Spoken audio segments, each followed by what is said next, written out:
मौसी नीचे बैठकर घास काट रही थी। तभी मैं जोर जोर से चिल्लाने लगा और अपने कपड़े झटकने लगा। मौसी मेरे पास आकर बोली, क्या हुआ?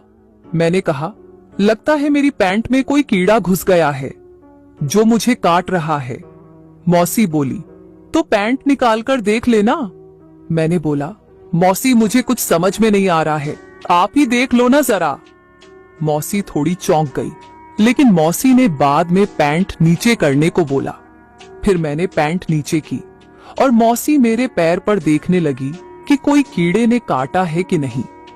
तभी मैंने मेरा अंडरवियर नीचे किया और मेरा औजार सीधा मौसी के होठों पर टिक गया। मौसी के लिए एकदम से यह सब बहुत आश्चर्यजनक था, इसलिए वो घबरा गई और ऊपर उठकर मुझे डांटने लगी। मौसी बोली, ये क्या कर रहा है तू? मैं तेरी मौसी हूँ, तुझे शर्म नहीं आई ऐसी हरकत करते हुए? मैंने बोला, मौसी मुझे आप बहुत पसंद हो, प्लीज मान जाइए ना। मौसी बोली, तू पागल हो गया है क्या? तुझे मैं ऐसी वैसी दिखती हूँ क्या? रुक, तेरे मौसा को घर आने दे, मैं उनको सब बता दूंगी। दोस्तों, मेरा नाम सचिन है और मैं 23 साल का एक जवान युवक हूँ। आज मैं आपको मेरे और मेरी गांव वाली मौसी की कहानी बताने जा रहा हूँ। आशा है कि आपको ये कहानी जरूर पसंद आएगी। दोस्तों, मैं जलगांव महाराष्ट्र जिले में मैं मेरी फैमिली के साथ गांव में रहता हूँ। मौसी का घर मेरे घर के बगल में ही है। मेरी मौसी का नाम वैशाली है। मेरी मौसी 39 साल की है। मौसी दिखने में ज्यादा सुंदर तो नहीं है, लेकिन मौसी के संतरे और उनके पीछे का हिस्सा उनकी जवानी में 4 चांद लगा देते हैं। मौसी के पीछे की एकदम उभरी हुई दिखती है। गांव में होने के कारण मौसी बनियान नहीं पहनती थी, जिसकी वजह से जब मौसी चलती है तो उनके संतरे और पीछे के हिस्से एकदम मटकते रहते हैं। पहले मेरे मन में मौसी के बारे में कोई गलत विचार नहीं थे, लेकिन पिछले साल कुछ ऐसा हुआ जिसकी वजह से उनका और मेरा रिश्ता बदल गया। एक दिन दोपहर को मैंने खाना खाया और खटिया पर लेटा हुआ था। तभी बाजू वाले घर से मौसी ने आवाज लगाई। उनके मोबाइल में कुछ प्रॉब्लम थी, तो वो ठीक करने के लिए मुझे बुलाया था। मैं गया तब उनके घर में कोई नहीं था, सिर्फ मौसी ही थी। मौसा खेत में गए थे और उनके 2 छोटे बच्चे गली में खेल रहे थे। मैंने मौसी से पूछा, क्या हुआ? वो बोली, मोबाइल में देख तो जरा, कुछ भी नहीं आ रहा है। मैं मोबाइल लेकर उसको चेक करने लगा। मौसी बोली, क्या हुआ, कुछ पता चला? मैंने कहा, इसमें स्पेस नहीं है इसलिए हैंग हो रहा है। कुछ फालतू की चीजें इसमें हटानी पड़ेगी। मौसी बोली, तो कर दे डिलीट। मैं उनकी मोबाइल में गैलरी में गया और स्पेस डिलीट करने लगा। तभी मेरी नजर गैलरी के वीडियो पर गई। मौसी के मोबाइल में बहुत सारी कहानी भरी हुई थी। मैंने मौसी के मोबाइल से सारे वीडियो डिलीट कर दिए। अब मोबाइल थोड़ा हल्का चलने लगा। फिर मैं वहाँ से निकल गया। दूसरे दिन सुबह 5 बजे मैं जब सैर करने के लिए जा रहा था, तब मुझे मौसी के बाथरूम से कुछ आवाज आई। गांव के बाथरूम मतलब सिर्फ 4 लकड़ियां जमीन में गाड़कर उनको कपड़े से लपेट दिया जाता है, जिसकी वजह से बाथरूम ऊपर से ओपन ही था। मैं धीमे पांव चलकर बाथरूम की तरफ गया तो मैंने देखा कि मौसी नहा रही थी। मौसी बिना कपड़ों के थी और साबुन अपने संतरों पर लगाकर सहला रही थी। मौसी के मस्त संतरों को देखकर मैं पागल सा होने लगा। मेरा औजार मेरी पैंट में हलचल करने लगा। मौसी को अंदाजा नहीं था कि मैं उनको छुपकर देख रहा हूँ। वो अपने संतरों को सहला रही थी और साबुन से नहला रही थी।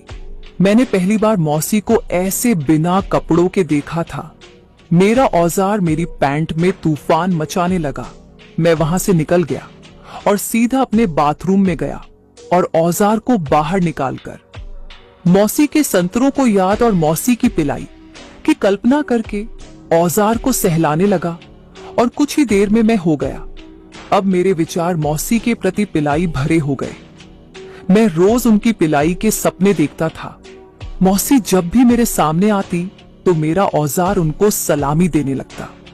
कैसे भी करके मैं मौसी की पिलाई चाहता था। मौसी रोज खेत में जाती थी मौसा के साथ और उनके बच्चे स्कूल जाते थे। इधर मैं मौसी की पिलाई के लिए मरा जा रहा था, मगर मुझे कोई अवसर नहीं मिल रहा था। फिर एक दिन चमत्कार सा हो गया।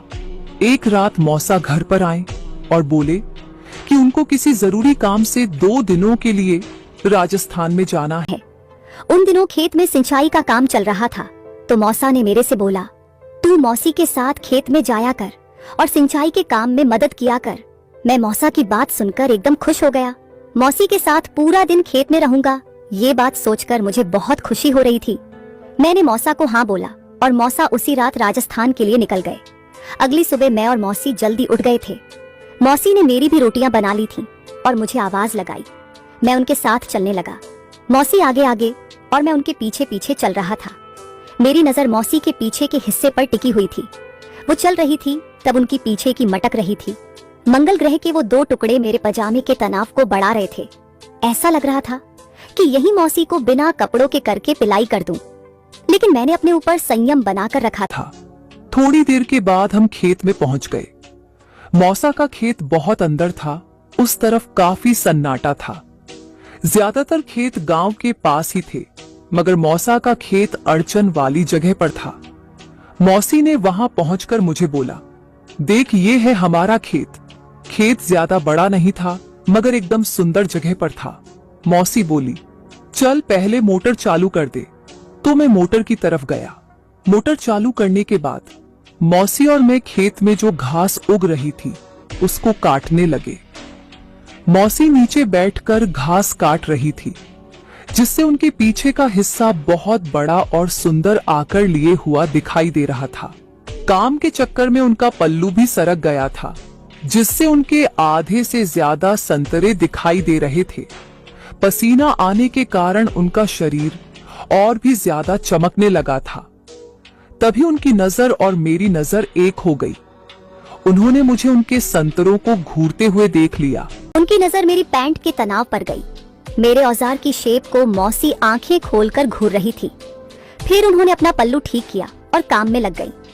मुझे आज कैसे भी करके मौसी की पिलाई करनी थी, तो मुझे एक आइडिया आया। मैं जोर जोर से चिल्लाने लगा और अपने कपड़े झटकने लगा। मौसी तभी मेरे पास आकर बोली, क्या हुआ? मैंने कहा, लगता है मेरी पैंट में कोई कीड़ा घुस गया है जो मुझे काट रहा है। मौसी बोली, तो पैंट निकाल कर देख लेना। मैंने बोला, मौसी मुझे कुछ समझ में नहीं आ रहा है, आप ही देख लो ना जरा। मौसी थोड़ी चौंक गई, लेकिन मौसी ने बाद में पैंट नीचे करने को बोला। फिर मैंने पैंट नीचे की और मौसी मेरे पैर पर देखने लगी कि कोई कीड़े ने काटा है कि नहीं। तभी मौसी की नजर मेरे अंडरवियर में तने हुए औजार पर गई। मौसी मेरे मस्त औजार को देखकर शायद चौंक गई थी, क्योंकि उनकी आंखें मेरे औजार को अंडरवियर के बाहर से ही घूर रही थी।